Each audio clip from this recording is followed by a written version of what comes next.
One of the things that I am cautiously optimistic about coming out of the negotiations in Cancun is an official work program on agriculture. Outside of the negotiations, there have been a series of research projects begun to look more carefully at the role that agriculture can play in mitigating greenhouse gas emissions. We at IFPRI have some work looking at research in 4 countries about the possibilities for small farmers to get involved in the voluntary carbon markets. FAO has research, and other researchers around the world are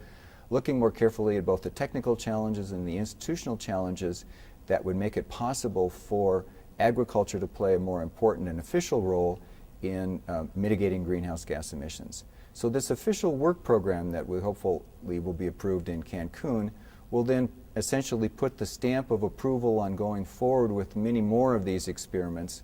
potentially opening the door for agriculture to be what it must be, which is an important part of any solution to the climate change challenge that we face.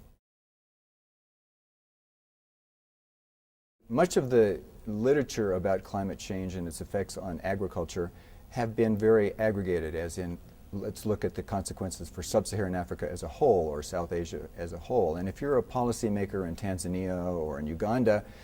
that's not very useful for you. So the research that we're undertaking in collaboration with partners through FANRPAN is to pull out country-specific information